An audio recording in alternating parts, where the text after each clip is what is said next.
मंगल भगवान मंगलम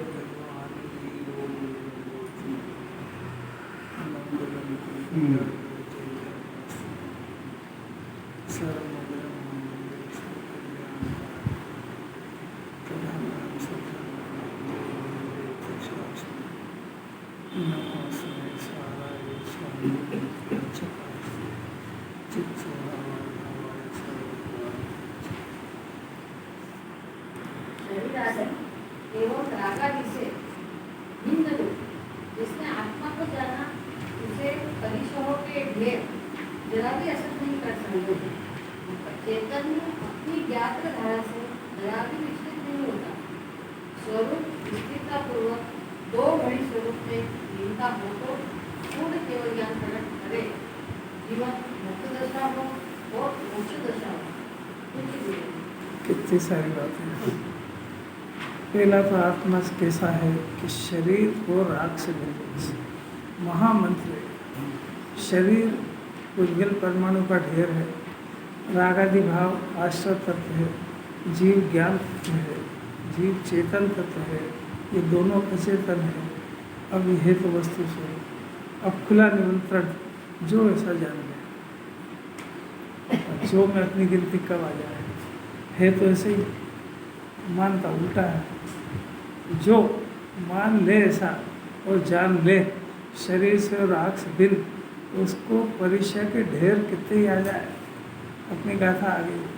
क्योंकि सम्यक दर्शन ज्ञान चारित्र्य आत्मा का परिणाम। शरीर और आँख से तो भिन्न है। परिचय जितना भी आता है वो सारा शरीर पे आता है, तो उससे आत्मा में क्या बिगड़ता है। पर ऐसा जो जान ले उसकी बात है। जो नहीं जाने तो फिर मैं मरा, मेरे बुखार आ गया, मेरे को भूख लग गई, मेरे को ठंड लग गई, चिल्लाएगा पागल की तरह। कुछ भी इंसान कैसी अवरत नहीं बात है। शरीर राग से भिन्न जिस जीव खुला निमंत्रण है, वो रोकता थोड़ी। कोई जीव वो चार दिखे संगी पेंशन भी होना चाहिए। ये ठेका नहीं है कि मुमुक्षु या जे नहीं समझ सकेगा इस बात। इन लोग की क्योंकि वस्तु स्वरूप है ना, किसी को ठेकेदारी थोड़ी है। जो जीव समझे जब समझे, है तो ऐसे ही। परिचय के ढेर, परिचय डरेंगे उससे कि मैं जाके क्या करूँ उसके बाद। परिचय के ढेर असर ही नहीं करते उसमें। क्यों? चेतन की अपनी ज्ञान धारा, वो ज्ञान गायक से कनेक्ट हो गया। किसी अलौकिक ऐसा काम चाहते हैं, ज्ञान अपने पास है कि नहीं, ये कनेक्ट कहाँ हुआ है, जुड़ा किस जगह। शरीर और आत्मा जुड़ गया है। ये अपने लिए बहुत सारी विपत्ति खड़ी कर ली। और वो कुछ इसने कनेक्शन जोड़ा है, उनने थोड़ी जोड़वाया है। तो ये चाहे जब छोड़ सकता है। और ये कनेक्शन ज्ञान का ज्ञेयों से जुड़ा और वो इनसे आत्मा से जुड़ जाए। ये अगर गुरुदेव नहीं होते तो इतना सरल मंत्र कोई दे नहीं सकता दुनिया। मोक्ष का मार्ग को कठिन कर दिया जगत को, जबरदस्ती कठिन कर दिया। इतना सीधा है, उसका ज्ञान का कनेक्शन उसमें चालू है, निरंतर कंटिन्यूशन में उसका प्रवाह हो रहा है और वो ज्ञेय से जुड़ गया। बस वो जुड़ सकता नहीं और जुड़ गया, दोनों बातें। तो ये समझ में आ जाए, ज्ञान ये बात समझ जाए कि मैं जहाँ जुड़ने का प्रयत्न कर रहा हूँ वहाँ कभी जुड़ भी नहीं सकता हूँ, और वो भी नहीं जुड़ सकता है, वो मेरा हो नहीं सकता है, और मैं उसमें कोई परिवर्तन नहीं कर सकता हूँ। तो मेरा जुड़ने का प्रयत्न सारा का सारा व्यर्थ है। और मैं आज ये काम नहीं कर रहा हूँ, अनादि से यही करता आ रहा हूँ। और जब तक ये अपना शुद्धात्मा से नहीं जुड़े तब तक यही करेगा, चाहे जितना जिनवाणी पढ़ ले, चाहे जो कर ले वो। और वो महादुखी इसमें इसलिए होगा कि जुड़ पाएगा नहीं, और जिसमें सुख होता है उसको छोड़ चुका है। अरे कोई समझ में आ रही क्या? निर्विकल्प होएगा कैसे? निर्विकल्पता ये सुख है, और जुड़ने का प्रयत्न ये तो विकल्प और दुख है। तो जुड़ने का प्रयत्न इसका नाम विकल्प है, और रिजल्ट में दुख है। बताओ कैसे सुख होगा? आखिर जो आत्मा को समझने की जो पद्धति है वही चलेगी ना। इसलिए गुरुदेव की महिमा आती है। अगर आप ये बात नहीं बताते तो हम तो ये करते हैं, भाई इसको भी पढ़ा ना तो हमारा ज्ञान जुड़ा कहाँ है? किधर जुड़ा?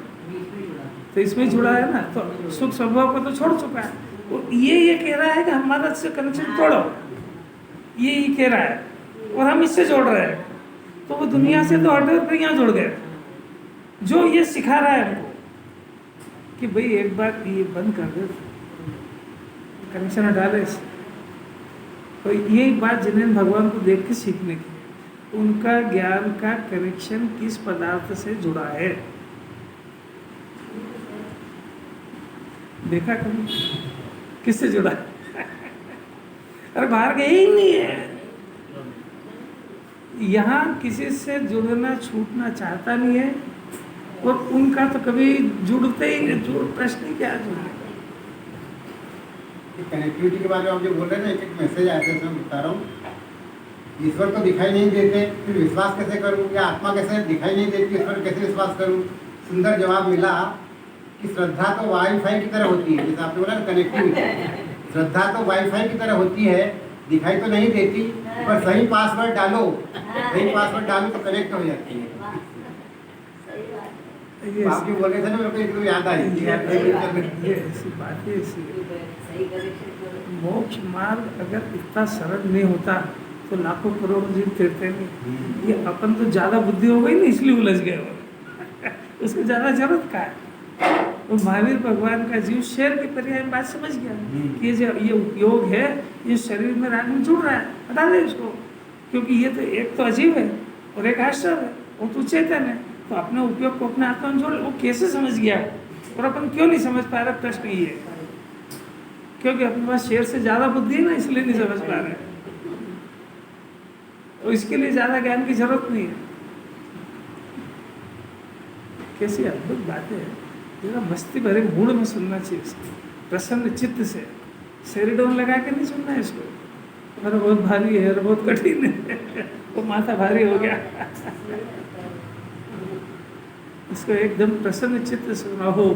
इतना सरल मोक्ष मार्ग, जिनवाणी बार बार कह रही है कि ज्ञान की पर्याय ज्ञेय में मत भाव, उसमें अपना कोई संबंध है नहीं, अपना ज्ञान उसमें है नहीं, इसलिए उससे अपना जुड़ेगा नहीं तो सुखी होएगा भी नहीं। और ये कोई ये अग्रहित मिथ्या चला आ रहा है। और ये इतना आचार्य इतना सरल कह रहे हैं, जिन्हें भगवान ये कह रहे हैं कि इस ज्ञान को हमारे से भी मत जोड़ो, कोई लाभ नहीं है उसमें। तुम पुण्य को लाभ मानते हो, हम कह रहे हैं वो सब बिल्कुल रद्दी कचरा है। वो तुम्हारे पहले की दर्शन ज्ञान है, तेरी खुद में आत्मा में है, मेरे में ही तेरा दर्शन ज्ञान मेरे में नहीं। ये वो कह रहे हैं फिर नहीं सुनता ना, सुनने तो फिर क्या, ये सब बदल के ये बातें तो वही कह रहे हैं ना। ये उसी का भावार्थ है कि भी दर्शन ज्ञान चारित आत्मा में है।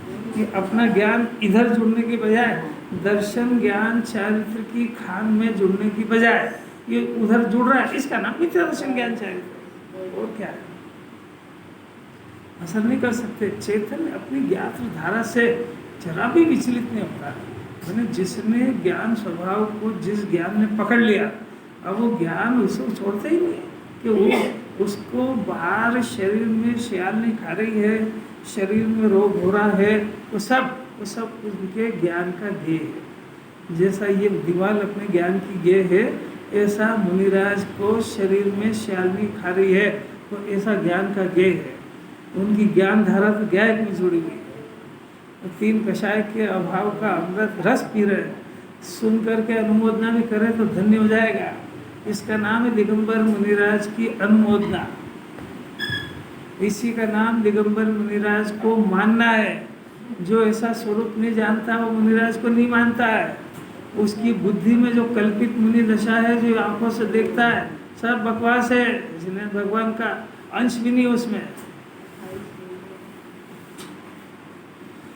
कर्ण सहित पुरुषों कान हो तो सुन लो, कई बात नहीं मिलेगी।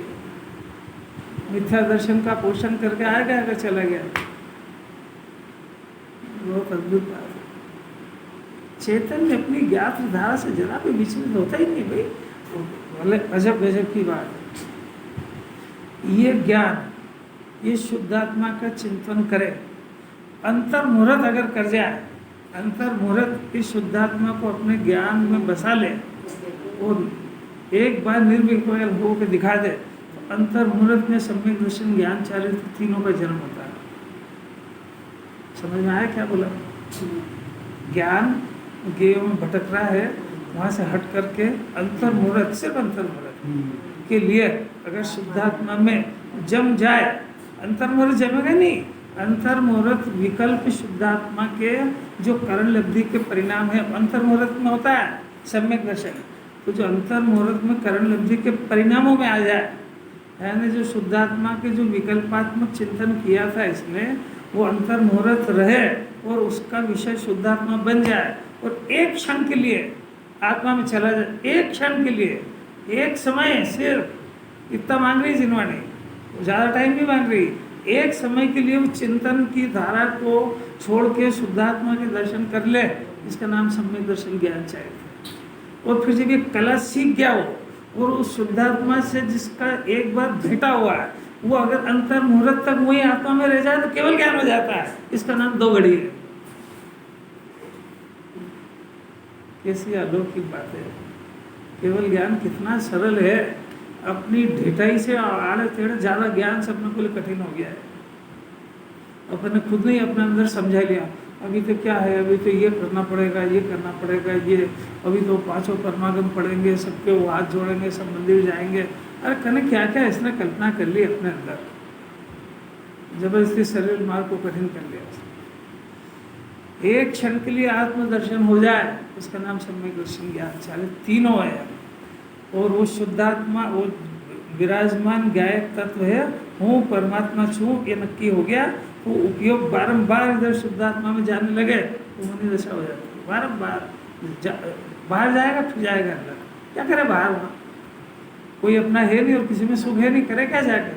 ये दो ही तो फैसले चाहिए जिन्होंने। जाता बार बार शुद्धात्मा के पास, जहाँ अमृत बरसता है, दर्शन करता आनंद बरसता है, बार बार देखता आनंद बढ़ता है, ऐसे धंधे काय को छोड़ेगा? और अगर अंतर मुहूर्त इसमें लीन हो गया तो 2 घड़ी में परमात्मा बनता है। दुनिया में ऐसा कोई काम नहीं जो अंतर मुहूर्त में हो जाए। बच्चा भी 9 महीने में पैदा होता है, रोटी सब्जी भी 1-1 घंटे में बनती है, और भगवान अंतर मुहूर्त में बनता है। सरल काम है।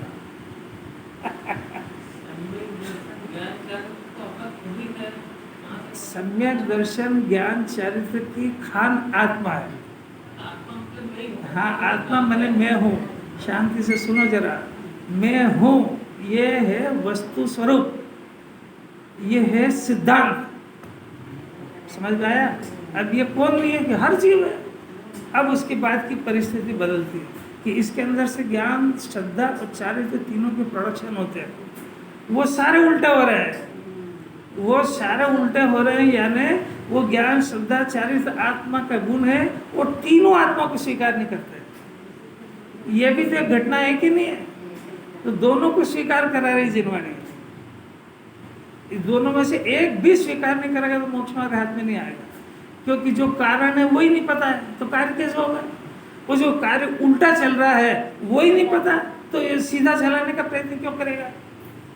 अब कितनी सारी यही जिनवाणी आ गई पूरी। मिथ्या दर्शन ज्ञान चारित्र क्यों हो रहा है? सम्यक दर्शन ज्ञान चारित्र कैसे होगा? ज्ञान किसको कहते हैं? अज्ञान किसको कहते हैं? मिथ्या दर्शन किसको कहते हैं? सम्यक दर्शन किसको कहते हैं?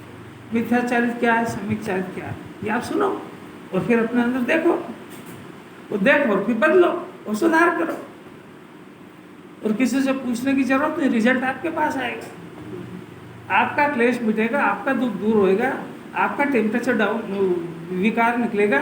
तो किससे पूछने जाना है कि मैं स्वस्थ हुआ कि नहीं? इतना सरल है। वो तो पढ़ पढ़ के आश्चर्य होता है, अरे इतना सरल हो गया, अपन क्यों नहीं मानते इसको? जबरदस्ती टेढ़ा काम काहे को करते उल्टा? जिसमें चलेगी नहीं उसमें चलाएंगे, जो अपना नहीं बनेगा उसको अपना बनाएंगे। ये कैसा खोटा धंधा है? ये कहाँ से आ गई ऐसी होंदी बुद्धि है? आप सुनो, विचार करो तो अपना आपके पछतावा होएगा कि जो काम में अपन अनादि से सफल नहीं हुए वही कर रहे हैं अभी तक। ये चले जाएंगे वचन अपने हाथ से अगर ये काम नहीं कर पाया, ये अपने आप को नहीं समझा पाया तो ये चांस चला जाएगा इसके हाथ से। ऐसे परमात्मा मिले कि नहीं पूजा से प्रसन्न होते हैं, नहीं इनकी भक्ति से प्रसन्न होते हैं। ये और उल्टा कहते हैं दोष जाया से। अरे कैसा अलौकिक मार्ग है! ज्ञान कितना गजब, शरीर आदि राग आदि से भिन्न जिस जीव ने आत्मा को जाना उसको परीक्षा के ढेर असर नहीं करते। चैतन्य अपनी ज्ञात धारा से विचलित भी नहीं होता है। वो स्वरूप में अगर स्थिरता हो, 2 घड़ी लीनता हो तो केवल ज्ञान हो जाए। अरे वो जीवन मुक्त दशा हो जाए, सिद्ध बन जाए, इससे ऊंचा अमृत नहीं होता। घबरा मत, ज्यादा पढ़ने के चक्कर में मत रहो, समझने के चक्कर में रहो। समझ को सही करो, सुनो कम की ज्यादा इसकी कोई वैल्यू नहीं। समझ सही होना चाहिए। अब देखो बात इतनी सुंदर चल रही है। 3 चीजें हैं, एक विषय, एक कर्म और एक काय। ये तीनों साथ में है। ज्ञान भी है, जिन्हें भगवान ने उदाहरण दिया, बहुत बढ़िया अमृत चंद्राचार्य ने, कि जो जिसमें होता है, यानी हमारा ज्ञान हमारा होता है, तो ये ज्ञान और आत्मा तादात्म्य है। दीपक की रोशनी और दीपक की तरह अपना शुद्धात्मा, ज्ञान नष्ट होने पर दीपक नष्ट हो जाएगा, दीपक नष्ट होने पर ज्ञान नष्ट हो जाएगा, आत्मा में नहीं होगा ऐसा। अब दूसरी बात, घड़े के अंदर दीपक रखा है, तो दीपक के बुझने से घड़े का कुछ नहीं होगा, वो घड़े के फूटने से दीपक में कुछ नहीं होगा, क्योंकि दोनों न्यारे हैं। अब इस शरीर के अंदर ये आत्मा है, और शरीर का नाश हो जाए, दुबला हो जाए, बीमार हो जाए, सम्यक दर्शन ज्ञान चारित्र का कुछ नहीं होगा। और शरीर स्वस्थ रहे तो दर्शन ज्ञान चारित्र में कुछ नहीं होगा, शरीर बीमार हो जाए तो कुछ नहीं होगा। आत्मा का दर्शन ज्ञान चारित्र से भ्रष्ट हो जाए, यानी सम्यक दर्शन ज्ञान चारित्र से गिर जाए, तो शरीर में कुछ नहीं होगा, क्योंकि दोनों न्यारे न्यारे, क्योंकि दर्शन ज्ञान चारित्र आत्मा का गुण है। इससे ये भी सिद्ध हो जाएगा अपने आप कि दर्शन ज्ञान चारित्र अभी विपरीत अगर चल रहा है, तो वो सही जब जो चलेगा, तो दर्शन ज्ञान चारित्र स्वाभाविक आत्मा के आश्रय से सिद्ध होगा। शरीर की क्रिया से, शरीर के आश्रय से दर्शन ज्ञान चारित्र का कोई लेना देना नहीं है।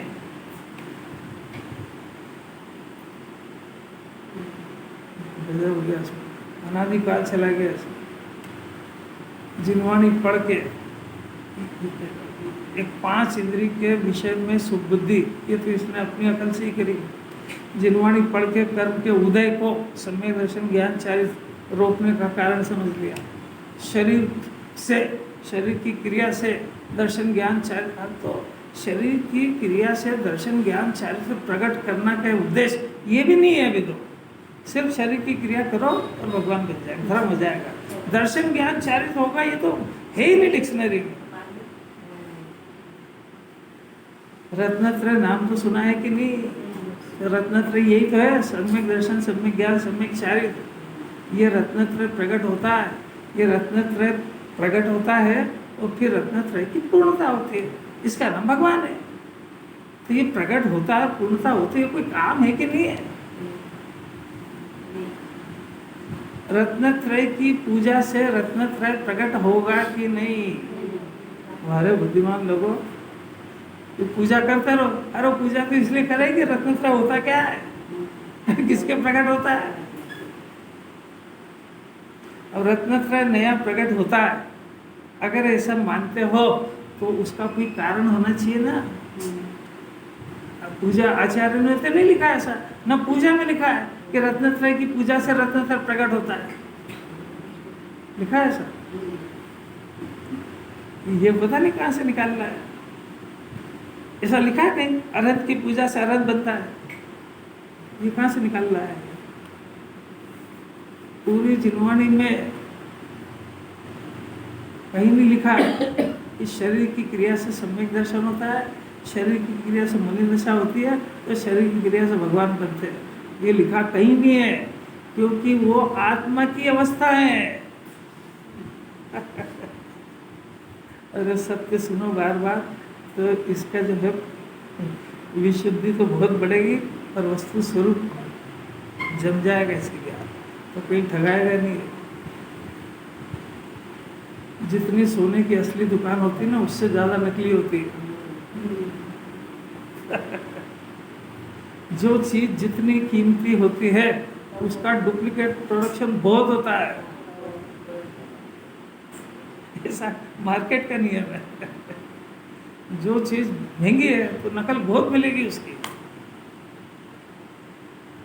जैसा ही महंगा माल है तो नकल बहुत है दुनिया में। अभी तो पार्क ही ये नहीं होगा तो ये ठगाएगा, उनका क्या बिगड़ेगा। कैसी अपूर्व बात है। इस गाथा के अंदर इसका प्राण ये है, दिगंबर मुनिराज 28 मूल गुण के पालन करने वाले, उनके अंदर में सम्यक दर्शन ज्ञान चारित्र की धारा बह रही है। वो सम्यक दर्शन ज्ञान चारित्र की धारा का 28 मूल गुण के परिणामों से कोई लेना देना नहीं है। अंदर की चारित्र दशा गिर जाए और बाहर के 28 मूल गुण वैसे के वैसे रह जाए, कोई समझ में आ रही क्या बात? 28 मूल गुण का कनेक्शन राग और शरीर से, भावकर्म से, पुद्गल से। उनकी मुनि दशा तो निर्ग्रंथ दशा, शुद्धात्मा के आश्रय से होने वाली तीन कषाय के अभाव की दशा, उसका शरीर से कोई लेना देना नहीं। अनंत सिद्ध बनते शरीर यहीं रह जाता है और रत्नत्रय की खान प्रगट रत्नत्रय ऊपर चला जाता है। क्या वास्ता शरीर? तो पंच कल्याणक में मोक्ष कल्याणक दिखाया ही इसलिए था कि तू शरीर को अपना मान रहा है, वो तो यहाँ भस्म हो गया है। और सिद्ध भगवान बिना शरीर के अनंत काल तक अनंत सुख भोगते हैं, ये अपना स्वरूप है। इसके लिए वो पंच कल्याणक दिखाया था। ये तो देखता है आज भगवान का मोक्ष हो गया, आज अपने भी छुट्टी है, चलो घर जल्दी से पंच कल्याणक। ऐसा गजब अभिनंदन भगवान का है, अभिनंदन भगवान का है। हाँ, उनका मनाते इसलिए कि अपना कब मनेगा, उसको अपना प्रयोजन निकालना अगर नहीं आ रहा है तो सारा का सारा खोखला है, ऊपर छिलके छिलता है।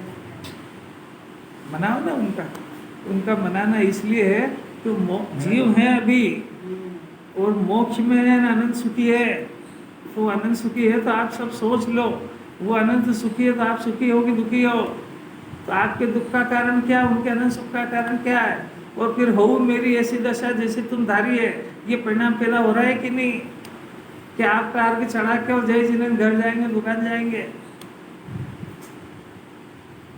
कुछ परिणाम नहीं समझ में आ रहा। अरे रिश्तेदारों को देख करके परिणाम करता है कुछ न कुछ, समझ आया? खाली देख के ज्ञाता नहीं रहता रिश्तेदारों को, कि रहता है कोई है क्या ऐसा शूरवीर है इस सभा में? है ऐसा कि रिश्तेदारों को देखता है और कोई विकल्प नहीं करता है? तो भगवान को देख के कोई सोच नहीं पड़ती तेरे को कि थोड़ा इनके बारे में भी विकल्प कर ले, और इनके अगर तेरे को सब अच्छे लग रहा है तो फिर ये भी कर ले, हो मेरी ऐसी दशा। वहां तो देखता है कि क्यों, क्या अभी 2-4-8 महीने पहले तो बहुत गरीब था, अभी ऐसा अरबपति कैसे बन गया है?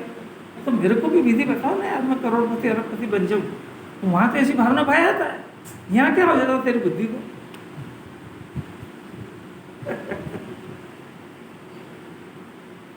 कितनी मीठी मीठी बातें हैं।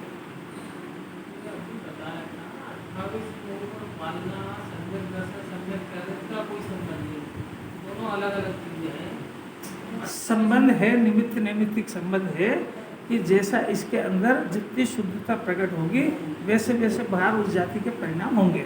संबंध इतना है, यदि वो परिणाम नहीं है तो अंदर में वो भी नहीं है, और अंदर में वो नहीं है तो ये जितना भी है ये खाली उसकी नकल है। ये संबंध है, माने उसके आधार से ये हुआ, ये संबंध नहीं है। जैसा कह रहे हैं वैसा समझना, यानी जैसा मुनिराज के अंदर में 3 कषाय का अभाव हुआ तो बाहर में शरीर की नग्नता और 28 मूल गुण ही होंगे, ऐसा निमित्त नैमित्तिक, यानी वो निमित्त है तो नैमित्तिक आत्मा के 3 कषाय का अभाव है। ये निमित्त और नैमित्तिक इनमें कोई संबंध नहीं है। अगर आत्मा में 3 कषाय का अभाव हो तो ये ऐसी ही दशा होगी, ये कंपलसरी है। पर ऐसी दशा हो तो अंदर 3 कषाय का अभाव हो कि नहीं हो, ये कोई जरूरी नहीं है। क्योंकि दोनों द्रव्य न्यारे न्यारे। ये आपको अभी क्या बताया मैंने, वो तो है। अभी हल क्या समझाया मैंने? आचार्य को तो पता है कि प्रश्न होगा ही सही। जिसके अंदर में 3 कषाय का अभाव नहीं है और उसने ये 28 मूल गुण पालन कर लिए और शारीरिक दशा है, उसको बिना भाव का द्रव्य है ये, इसलिए इसका नाम द्रव्यलिंगी है। क्योंकि द्रव्यलिंगी मैंने वो ज्ञानी की, वो मुनिराज की नकल से शरीर में नग्नता धारण कर ली और 28 मूल गुण भी बाहर वाले पालन कर लिए, पर अंदर में उसके भाव का पता नहीं है, इसलिए उसके भावलिंग नहीं है। और मुनि दशा जो होती है वो अंदर के 3 कषाय के अभाव की शांति वाली आत्मा का नाम मुनि दशा है। शरीर की नग्नता वाले का नाम मुनि दशा नहीं है, वो तो शरीर की नग्न दशा है। कोई समझ ही आती नहीं आती, क्या करें? निमित्त नैमित्तिक संबंध है ना, कोई संबंध नहीं है, खाली ये ज्ञान करा रहे हैं। अगर आपको जिनवाणी का प्रेम है तो आपकी उपस्थिति स्वाध्याय भवन में दिखेगी, बस। वो स्वाध्याय भवन ने आपको कोई आत्मा को पलटाया नहीं है। निमित्त अगर आपको पसंद है तो उस जगह पे आपकी उपस्थिति दिखेगी। जो सत्य व्यसन का शौकीन हो, कहाँ मिलेगा? बाजार में।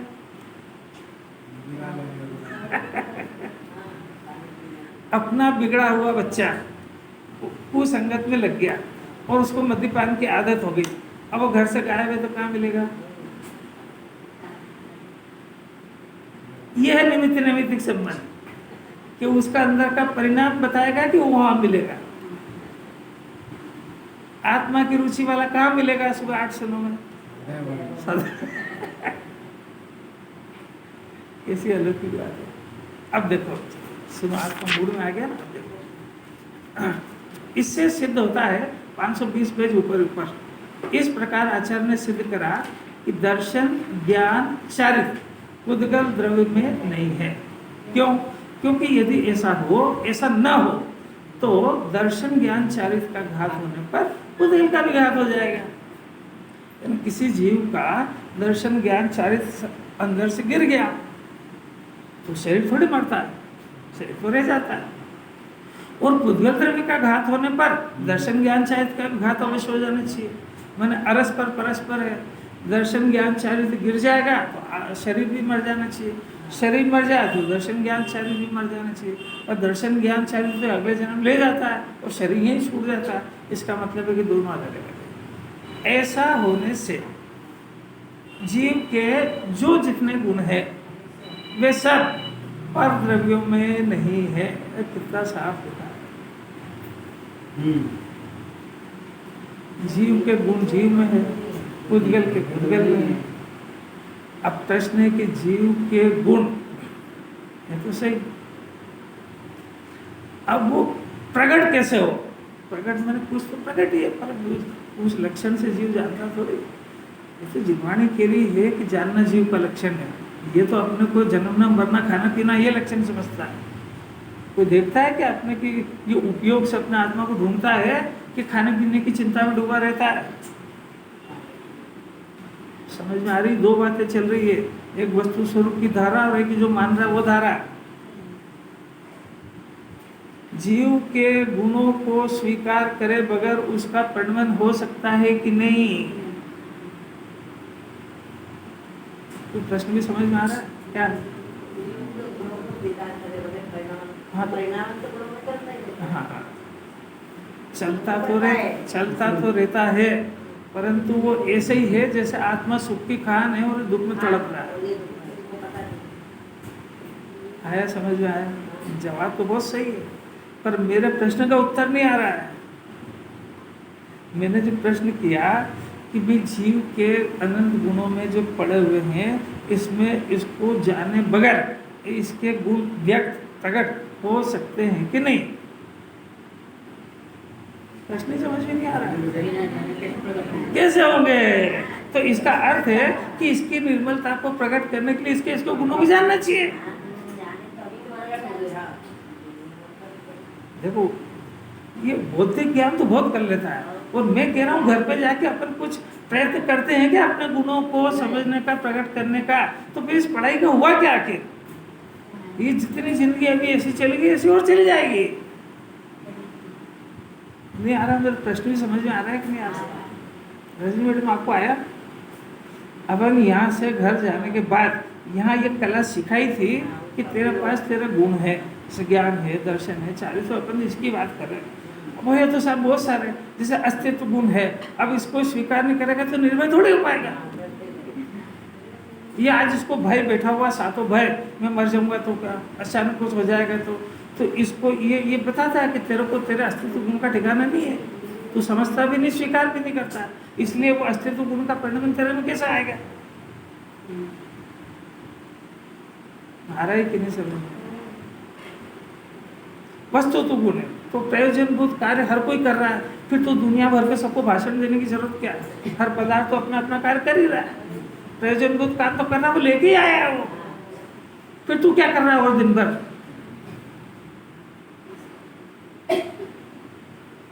इसी अलौकिक बात है।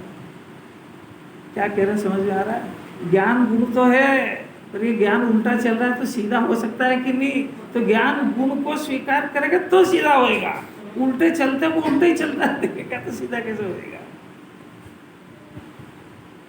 श्रद्धा गुण है ना, तो मानने का काम, तो ये मानना है, एक तो ये मंजूर, फिर ये उल्टा जान रहा हूँ, उल्टा जान रहा हूँ, उल्टा मान रहा है, तो भी सीधा कैसे हो? ये भी एक प्रश्न है।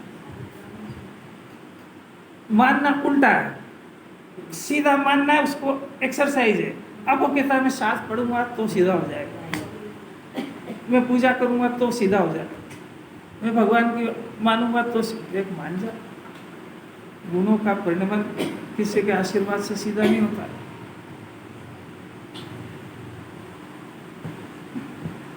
कितने ये प्रयत्न करे कि इसका जन्म मरण का भय इसके अंदर से निकल जाए, बताओ अपनी बुद्धि से बताओ।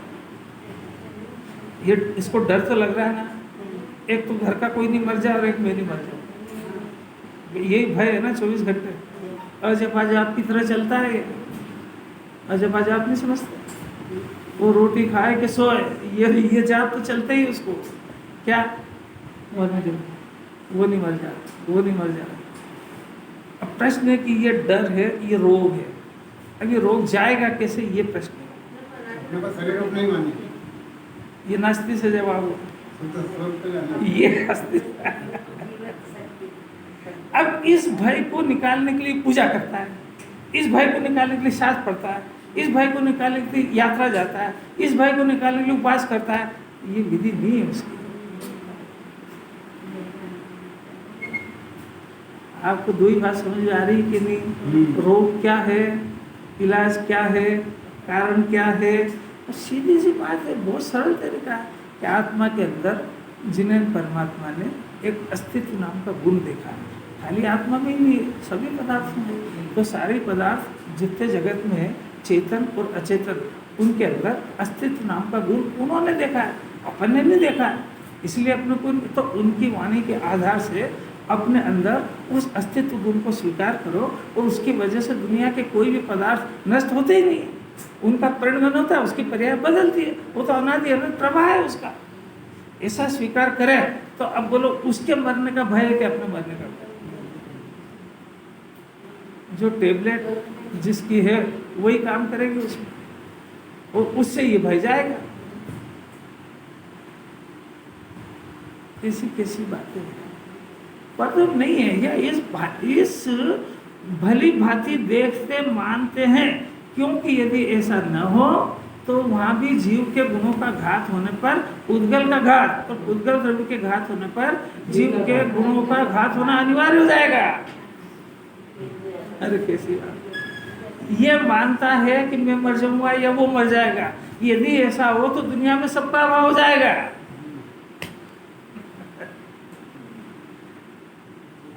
किंतु ऐसा नहीं होता। इससे सिद्ध हुआ कि जीव के कोई गुण परद्रव्य नहीं है, और परद्रव्य के कोई गुण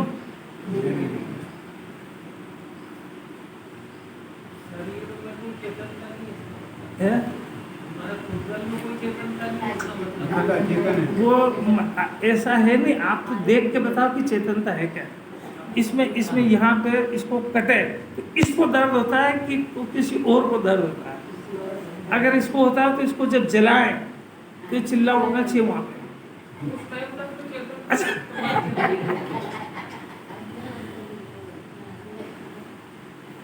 कैसे गजब की बात। ये शरीर आत्मा के साथ रहने से तो सारा भ्रम खड़ा हुआ है। जीव अजीव का एकत्व, एक विचार क्या करे जी, द्रव्यलिंगी मुनिराज तक जीव अजीव का एकत्व नहीं समझ पा रहे। ये कर्ता बुद्धि उसी बात का तो चिन्ह है। किस बात का? कि जिस पदार्थ का ये मालिक बनता है या तादाद मानता है, उसका कर्ता बने बगैर रह ही नहीं सकता है। वो कर्ता बुद्धि की जड़ जो है वो दो द्रव्य की एकता बुद्धि है, और कोई मामूली बात थोड़ी है। तो सम्यक दर्शन होते से ही दो द्रव्य भिन्न भिन्न ज्ञान में दिखते हैं। कोई बाहर दिखे जब तो सिद्ध हो जाए, तो ज्ञान में दिख जाते हैं तीनों चीज, शरीर, राग आदि का परिणाम और चेतन का परिणाम। ये तीनों ज्ञान में भिन्न दिखे हुए तो है अनादि से ही है। इसको नहीं दिखते थे और इसको दिखे तो इसको तीनों भिन्न दिखे तो जगत की व्यवस्था दिख गई, इसका नाम सम्यक ज्ञान। और ये तीनों भिन्न दिखे और इसमें से इसने छांट लिया कि जो चेतनता है ये मैं हूं, इसका नाम सम्यक दर्शन। इसको एक में एक जानना, इसका नाम मिथ्या ज्ञान। इसमें सुख खोजना और मैं इसको भोग के सुखी हो जाऊंगा, मिथ्याचार्य। अरे आपको समझ में आ गई क्या? अभी तीनों बुद्धि कब दूर होगी? प्रश्न फिर से ही है कि पढ़ो, तो पढ़ने से क्या होएगा? कि पूजा करो, उससे क्या होएगा? ये पढ़ने में ये पढ़ा रहे हैं कि तेरे ज्ञान से ऐसा काम कर। सम्यक दर्शन ज्ञान सारे तो इसमें है कि इस आत्मा में है। यही तो बात है, यही तो होमवर्क करा रहा है। देखो एक सम्यक दर्शन, एक अज्ञान का प्रकरण तो अपना कल आएगा। इसमें लिखा अज्ञान के परिणाम में, वो अज्ञान की एक डेफिनेशन देता हूँ, जरा सी याद रखना, दिन भर चलती रहेगी दिमाग। पहले दृष्टांत से बताते हैं। एक ही मिश्री का डला है, सबको पता है मिश्री कैसी होती है? मीठी। अब हमने चखा इसको और हमने कहा कि मिश्री खारी है, तो ये हुआ अज्ञान, क्योंकि मीठी थी और हमको खारी दिखी। ये हमारा ज्ञान का हुआ अज्ञान। अब हमने मिश्री के डले को खारा माना, ये हुआ मिथ्या दर्शन, क्योंकि मिश्री मीठी थी और हमने मानी कि मिश्री का डला खारा है। समझ में आया? मिथ्या ज्ञान मिथ्या दर्शन किसको कहा? मिथ्याचारी समझना बहुत कठिन है। अब ये मिश्री है तो मीठी, अब इसमें मेरे को लगा कि खारापन है, तो इसके खारेपन को दूर करने के प्रयत्न का नाम मिथ्याचारित्र। समझ में आ रही बात? मिश्री है तो शुद्ध, अब मेरे को खारी लगी तो मैं इसका खारापन दूर करने का प्रयत्न कर रहा हूँ। तो जितने प्रयत्न है उन सबका नाम मिथ्याचारित्र। मिश्री कैसी है? ये प्रयत्न कर रहा है कि मीठी हो जाए। कोई समझ में आ गया? अब देखो एक पॉइंट और रह गया मिथ्याचार, कि मिश्री मीठी होने पर भी उसको मीठी बनाना, ये मिथ्याचारित्र है, क्यों? वो तो ऑलरेडी मीठी है। अरे समझ में आ गया कि नहीं आया? अब ये तो वह सिद्धांत, आत्मा शुद्ध परमात्मा है, अधन सिद्ध जैसा। अब इस ज्ञान ने इस आत्मा को अशुद्ध देखा, संयोग रहित है, संयोग सहित देखा। तो पहले देखा तो क्या हुआ? मिथ्या ज्ञान हुआ। फिर जैसा देखा है वैसा को वैसे ही माना है कि मैं अशुद्ध हूँ और मैं संयोगों से मिला हुआ हूँ, ये क्या हुआ? मिथ्या दर्शन। बहुत बढ़िया। अब आत्मा संयोग रहित और शुद्ध होने पर भी उसको शुद्ध करने के प्रयत्न करें, पूजा पाठ से, व्रत उपवास से, अनंत भगवान से। तो ऑलरेडी मीठा था, शुद्ध था, उसको शुद्ध करने के प्रयत्न का नाम मिथ्याचारित्र है। अरे कुछ समझ में आ रहा है? एक पॉइंट और बच गया कि वो शुद्ध है, अभी तो इसमें वो अशुद्धि दूर करने के प्रयत्न, अब उसको और शुद्ध बनाने के प्रयत्न, वो भी मिथ्याचारित्र है। अरे क्या समझ में आ रही है कि नहीं आ रही? आत्मा शुद्ध है, उसको अशुद्ध जान के उसके अशुद्धि दूर करना, ये मिथ्याचारित्र है। और उसमें उसकी शुद्धि को और शुद्ध करना कि नहीं। ये अभी कल के प्रश्न के जवाब दे दिए मैंने। अज्ञान की खाद में से राग द्वेष पैदा होते हैं, तो अज्ञान क्या है? ये है अज्ञान। बस ये प्रश्न पढ़ लो, फिर छुट्टी बंद कर दो। प्रश्न पढ़ लो एग्जाम। यदि ऐसा है तो सम्यक दृष्टि को विषयों में राग किस कारण से होता है? उत्तर, किसी भी कारण से नहीं होता। प्रश्न, तब फिर राग की खत उत्पत्ति स्थान कौन सी है? उत्तर, राग द्वेष मोह के ही अज्ञानमय परिणाम है। ये है अज्ञानमय परिणाम। राग द्वेष मोह, ये अज्ञान की डेफिनेशन दी मैंने। और अर्थात जीव का अज्ञान ही रागादि को उत्पन्न करने की खान है। बस उसने शुद्ध आत्मा को अशुद्ध जान लिया तो दिन भर शुद्धिकरण करता है वो। ये अज्ञान की खान है। और इसलिए वे राग द्वेष मोह विषयों में नहीं है, क्योंकि विषय परद्रव्य है, और वे सम्यक दृष्टि में भी नहीं है, क्योंकि उसके अज्ञान का अभाव है। इस प्रकार राग द्वेष मोह विषयों में ना होने से और सम्यक दृष्टि के भी ना होने से वे हैं। पूरे द्वादशांग का सार है, कल चलेगा।